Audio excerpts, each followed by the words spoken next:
बिस्मिल्लाहिर्रहमानिर्रहीम, अस्सलाम वालेकुम। एक नए व्लॉग के साथ सोहेल रशीद आपसे मुखातिब। आज 9 फरवरी और दिन है इतवार का। आज के इस व्लॉग में 2-3 बहुत अहम इश्यूज़ हैं जो आपके सामने रखने हैं, अहम ख़बरें हैं और कुछ हैरान कुन किस्म की डेवलपमेंट्स हैं।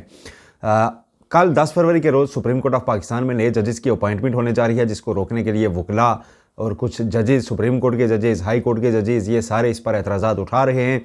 ऐसे में एंट्री हुई है इस सारे मामले में IMF की एक बड़ी अहम ख़बर सामने आई है। एक वफ़द पाकिस्तान पहुंचने की ख़बर है, जिसने जजेस की अपॉइंटमेंट को बिलखसूस उस मामले को ऑब्ज़र्व अब करना है। ये मामला टेकअप कर लिया गया है। इस खबर से आपको आगाह करेंगे। इसके अलावा जस्टिस मोहम्मद अली मजहर जो आइनी बेंच का रुकन हैं, उन्होंने एक नोट जारी किया है, 20 सफ़ात पर मुश्तमिल नोट, और उसमें बड़ा वार्न किया गया है अपने उन साथी जजेस को जो रेगुलर बेंचेस में बैठते हैं। उन्हें बताया गया है कि आपके पास वो इख्तियार नहीं जो हमारे पास है। उस नोट की तफसीलात भी आपके सामने रखेंगे। सबसे पहले उसी नोट से शुरू कर लेते हैं।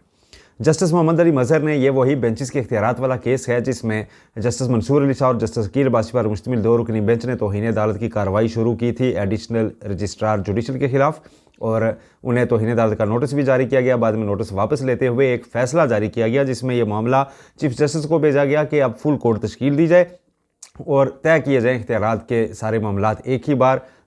और उसमें तौहीन अदालत का कहा गया कि बज़ाहिर दोनों जजेस कमेटीज़ जिनमें चीफ जस्टिस शामिल हैं वो मुर्तकिब हुई हैं, लेकिन हम रिस्ट्रेन शो किया कोर्ट ने और कहा कि हम प्रोसीड नहीं करना चाहते, हम सिर्फ इसको हल करना चाहते हैं अदालती वकार की वजह से। उस पर आइनी बेंच ने उनके उस तौहीन अदालत कार्रवाई की बुनियाद बनने वाले 2 हुक्मनामे 13 जनवरी और 16 जनवरी के जस्टिस सैयद मंसूर अली शाह के विड्रॉ कर लिए थे।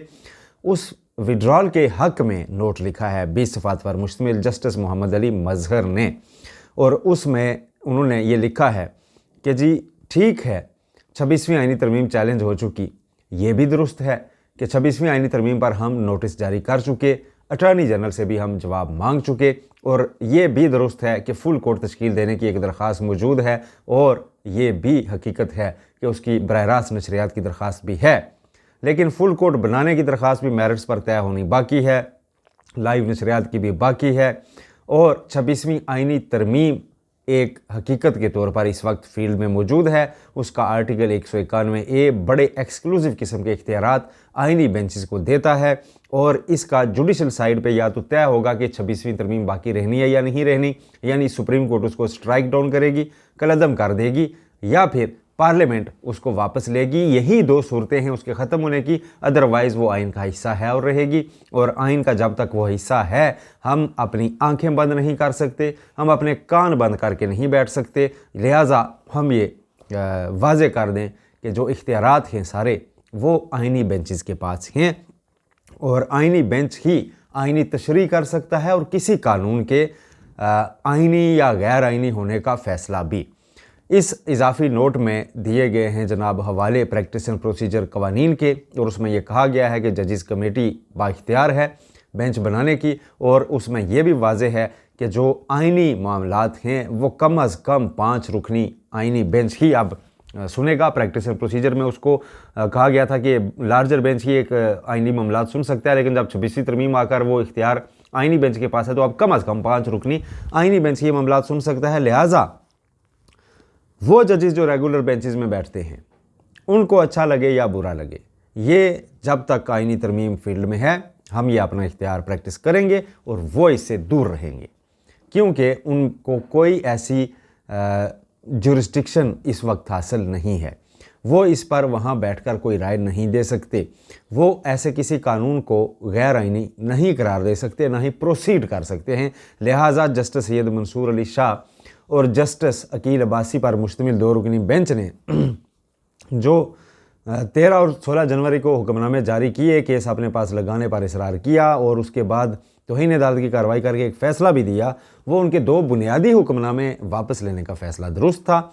और वो हुक्मनामे वापस लेने के बाद उनका जो पूरा स्ट्रक्चर है जिसके ऊपर उन्होंने बिल्ड करके आगे तौहीन अदालत की कार्रवाई चलाई, वो स्ट्रक्चर गिर गया है। लिहाजा उनका जो अल्टीमेटली फ़ैसला और बाकी कार्रवाई है वो भी बेवकत हो गई है, उसकी कोई अब हकीकत बाकी नहीं है, यानी बेहैसियत है, और वो फ़ैसला ऐसा नहीं है जिस पर इम्प्लीमेंटेशन की जाए। ये 20 सफ़ात पर मुश्तमिल नोट जस्टिस मोहम्मद अली मजहर ने जारी किया है। और इस केस की समाअत के दौरान भी उन्होंने कई रिमार्क्स दिए थे, बड़ा नागवारी का इजहार भी किया था जब उनके सामने ये फैसला पड़ा गया था जस्टिस सैयद मंसूर अली शाह वाला।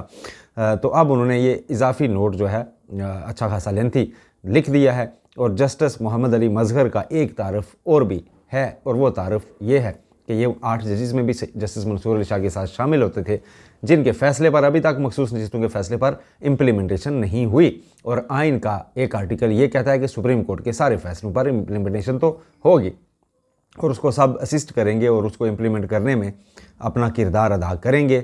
और जस्टिस मोहम्मद अली मजहर के साइन उस पर फैसले पर ही नहीं, 2 बार जो फिर वजाहतें दी गई उस पर भी मौजूद हैं, जिनमें ये कहा गया था ज़ोर देकर कि इलेक्शन कमीशन बगैर किसी ताख़ीर के अपना जो काम है वो करे और मखसूस नशिस्तें तकसीम करे। अब मखसूस नशिस्तें बांटे बगैर, हाउस को मुकम्मल किए बगैर 26वीं आईनी तरमीम पास होकर सुप्रीम कोर्ट के सामने चैलेंज भी हो चुकी हुई है।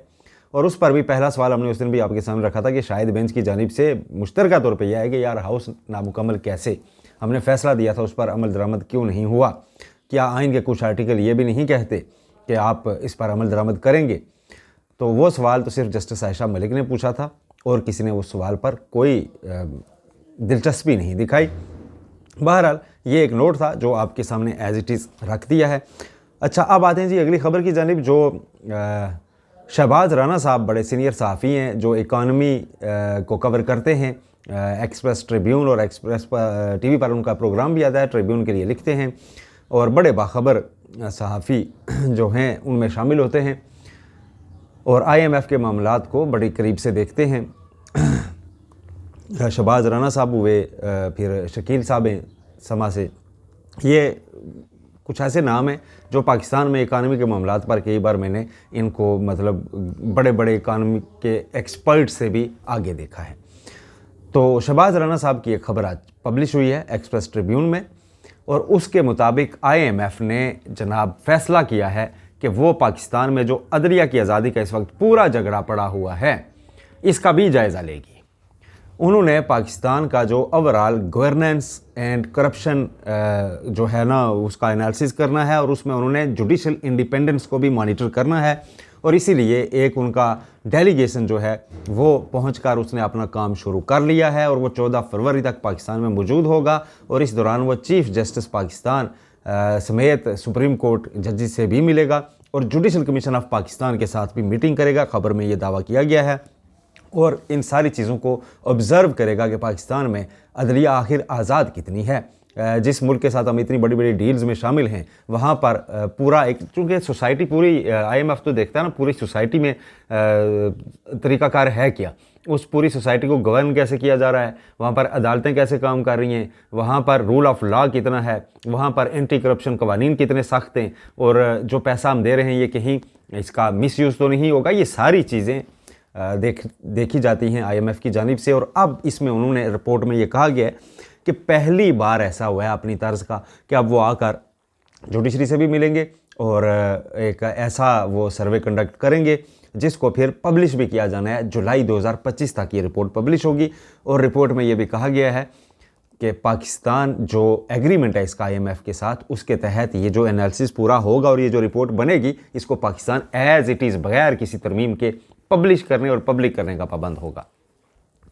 यानी अगर आज IMF अपनी चीज़ें ऑब्ज़र्व करके चला जाता है कैसे वक्त में जब इसी हफ्ते वकला इस्लामाबाद में मौजूद होंगे एहतजाज करने के लिए, सुप्रीम कोर्ट के जजेस खतूत लिख रहे हैं और सुप्रीम कोर्ट के वो जजेस खत लिख रहे हैं जिनमें वो भी शामिल हैं जो जुडिशल कमीशन का हिस्सा हैं। अगर IMF की टीम जुडिशल कमीशन से मिलती है तो ये जजेस वहाँ बैठे होंगे, वहाँ भी अपना इनपुट देंगे और सवालात ज़ाहिर है फिर वहाँ मौजूद होंगे। अगर एक रुकन भी कह दे मीटिंग में कि नहीं जी मामलात ऐसे नहीं ऐसे हैं और 2-3 कह दें तो फिर तो और ज़्यादा बढ़ सकता है। फिर उन्होंने देखना है कि क्या जुडिशरी में जो अपॉइंटमेंट्स हो रही हैं, जो जजेस अपॉइंट किए जा रहे हैं, ये कोई शफाफ तरीके से आ रहे हैं या नहीं आ रहे। एक तो उन्होंने ये देखना है। फिर उन्होंने ये देखना है कि कितनी आज़ाद है अदलिया। और ये दोनों ऐसी चीज़ें जिस पर इस वक्त पाकिस्तान में संगीन सवालात उठाए जा रहे हैं और ऐसे में IMF की ये एंट्री हुई है। इसके बाद IMF जो है ना वो नैब के हुकाम से भी मिलेगा, मुमकिन तौर पर चेयरमैन नैब से, और एंटी करप्शन स्ट्रेटजी जो है उसको भी मॉनिटर करेगा, उसको भी ऑब्ज़र्व करेगा कि लॉज कितने सख्त हैं, कैसे रिकवरीज हो रही हैं, क्या नहीं हो रहा।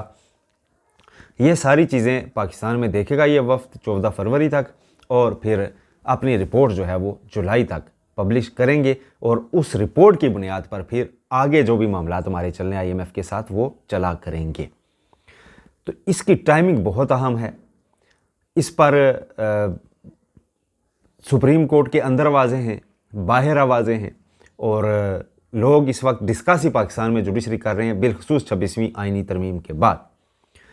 तो इन सारी चीज़ों के होते हुए जब वो चैलेंज भी हुई है, जब उस पर हाई कोर्ट के जजेस सवालात उठा रहे हैं, जब उस पर सुप्रीम कोर्ट के जजेस सवालात उठा रहे हैं, जब IMF एक जायज़ा रिपोर्ट मुकम्मल करके जुलाई तक जाके बैठ जाएगी, और ये बीच में क्रूशल टाइम हो जाएगा 5-6 महीने का, इस दौरान पाकिस्तान में अगर ये 26वीं तरमीम स्ट्राइक डाउन नहीं होती तो ये सवालात तो बाकी रहेंगे। लिहाजा इन सारी डेवलपमेंट्स के चलते हुए कम अज़ कम मैं ये कह सकता हूँ कि एक न एक स्टेज आएगी कि इसे आप खबर समझ लें कि ये सुप्रीम कोर्ट में चलते हुए केस के दौरान आगाह कर दिया जाएगा कि हम तरमीम को रिव्यू करने जा रहे हैं, हम शायद 27th अमेंडमेंट की तरफ बढ़ें और इस मामले को दोबारा ख़त्म किया जाए। सिर्फ जजेस की अपॉइंटमेंट हो चुकी सुप्रीम कोर्ट रहती है, वहाँ भी हो जाएगी। इसके अलावा जस्टिस सैयद मंसूर अली शाह का रास्ता रोकना था वो रुक चुका है। जो लिमिटेड इस तरमीम का आप ड्राफ्ट जितनी बार भी पढ़ें आपको वाज़े पता चलेगा कि फॉर टाइम बीइंग है और इसके महदूद गोल्स हैं और वो अचीव हो जाएंगे जब, तो उसके बाद इसको अनडू किए बगैर ये गवर्नमेंट नहीं जाने वाली। वजह यह है कि इस गवर्नमेंट को ज़्यादा अच्छे से पता है कि ये वाली तरमीम आप अपोजिशन में बैठ के बर्दाश्त कर ही नहीं सकते। ये तरमीम बाकी रहे अगर, और मुस्लिम लीग नून उठ के अपोजिशन में चली जाए और पाकिस्तान तहरीक इंसाफ हुकूमत में बैठी हो, मुस्लिम लीग नून की चीखें निकल जाएंगी। ये नहीं बर्दाश्त करेंगे। इस तरमीम को इन्होंने अपने वक्ती मुफाद के लिए रखा और इसको वक्त पूरा होने पर वापस लिया जाना तय है, इसमें कोई दो राह है ही नहीं। कुछ तरमीम उन्होंने अपने वक्त के मुताबिक की और बाद में वापस भी करते रहे। नैब तरमीम में रिमांड का दौरानिया 90 दिन से कम करके 14 दिन किया गया था कि ये गैर इंसानी है, लेकिन फिर जब इमरान खान पर केस बढ़ने लगा तो वो बढ़ाकर 40 दिन कर दिया गया, फिर इसको इंसानी दर्जा दे दिया गया। तो ये चीज़ें हम तो देखते रहे। इस्लामाबाद में किसी दिन एक तफसीली वीडियो होगी कि इस सेटअप ने पिछले 2-3 साल के दौरान जो मौजूदा गवर्नमेंट का सेटअप है, कब कैसे ज़रूरत पड़ने पर अपना कानून और आइन में तरमीम की। आइन में तो एक ही की, लेकिन कानून में कैसे तरमीम होती रही, रूल्स कहाँ बदले जाते रहे। जहाँ पे आप समझेंगे बंदा फंसा, रूल बदला और निकल गया। तो इस पर भी हम तफसीली आपको आगाह करेंगे। कल अब बड़ा अहम दिन है, कल 10 फरवरी है द डी डे। उसकी वजह यह है कि सुप्रीम कोर्ट में 8 नए जजेस की अपॉइंटमेंट अगर कल हो जाती है तो गवर्नमेंट बहुत कंफर्टेबल पोजीशन में चली जाएगी। फिर उसके बाद 26वीं आइनी तरमीम को सुप्रीम कोर्ट से फौरी तौर पर कोई ख़तरा लाहक नहीं होगा, इसलिए कि 8 नए जजेस आ चुके होंगे। और फिर फुल कोर्ट के ऊपर अगर आइनी बेंच कहता है जी हाँ जी आप बिठाओ फुल कोर्ट, हमने दरख्वास्त मंजूर कर ली है जो हमारे सामने दायर की गई थी फुल कोर्ट की, हमने उसको ऑर्डर कर दिया है कि जी अब फुल कोर्ट बैठेगी और उसमें वो 8 जजेस शामिल होंगे, क्योंकि फिर तो फुल कोर्ट की डेफिनेशन में वो भी आएंगे। सुप्रीम कोर्ट की तो डेफिनेशन ही है chief justice and all other जजेस। तो फिर वो ऑल अदर जजेस अगर ओथ ले चुके होंगे जो एलिवेट होकर आएंगे 8 नए, तो वो भी तो स्ट्रेंथ का हिस्सा होंगे। फिर तो ज़ाहिर दरख्वास्त में दरख्वास्त गुजारों को तरमीम करनी पड़ेगी कि नहीं जी फुल कोर्ट नहीं बनाए, 16 रुकनी लार्जर बेंच बनाए जो पहले से सुप्रीम कोर्ट के जजेस थे, क्योंकि जो नए आए हैं ये उससे फ़ायदा लेकर आए हैं 26वीं तरमीम। लेकिन आइनी बेंच 26वीं तरमीम से किसी किस्म के फ़ायदे को तस्लीम ही नहीं करता। वो कहता है जी कि फ़ायदा क्या हुआ जी, हम तो सिर्फ काम कर रहे हैं और डबल काम कर रहे हैं, तो फ़ायदा कौन सा है। लिहाजा इस आर्गूमेंट को अभी तक उन्होंने अप्रिशिएट तो नहीं किया। अब साथ ही जजेस जब सीनियर बोल रहे हैं तो शायद चीफ जस्टिस इस पर कोई जोर डालें कल के दिन जी कि फ़िलहाल इसको मौखर कर देते हैं, कम से कम फुल कोर्ट की दरख्वास्त का फैसला हो जाए या इस्लामाबाद हाई कोर्ट में सीनियरिटी का मसला कम से कम हल हो जाए। क्योंकि जो 5 जजेस ने रिप्रेजेंटेशन फाइल की थी और फिर छठे जज जस्टिस बाबर सत्तार ने ख़त लिखा है चीफ जस्टिस आमिर फारूक को, ना उसका जवाब आया ना उस रिप्रेजेंटेशन को डिसाइड किया गया है। जब तक वो डिसाइड नहीं होती तो ऐसे में तनाज़ा तो बाकी रहेगा कि सीनियर 5 कौन है जिनके नाम सुप्रीम कोर्ट एलिवेशन के लिए जाएंगे। जस्टिस सरदार सरफराज रोगर को बाबर सत्तार कहते हैं कि उन्होंने अभी हल्फ नहीं लिया, वो भी लाहौर हाईकोर्ट के जज हैं, तो इस्लामाबाद हाईकोर्ट की सीनियरिटी लिस्ट में कैसे उनका नाम जा सकता है, या इस्लामाबाद हाईकोर्ट में चीफ जस्टिस की अपॉइंटमेंट के लिए टॉप 3 में उनका नाम कैसे शामिल हो सकता है। ये सारे सवाल बाकी हैं। ऐसे में कल इजलास जुडिशल कमीशन का होने जा रहा है और शायद वहाँ पर जुडिशल कमीशन को भी कोई इंटीमेशन मिले कि भाई IMF का वफ्द भी हमसे वक्त मांगता फिर रहा है, तो क्या करना है। जो भी होगा आपको अपडेट रखेंगे। चैनल को सब्सक्राइब करना मत भूलिए। अल्लाह हाफिज़।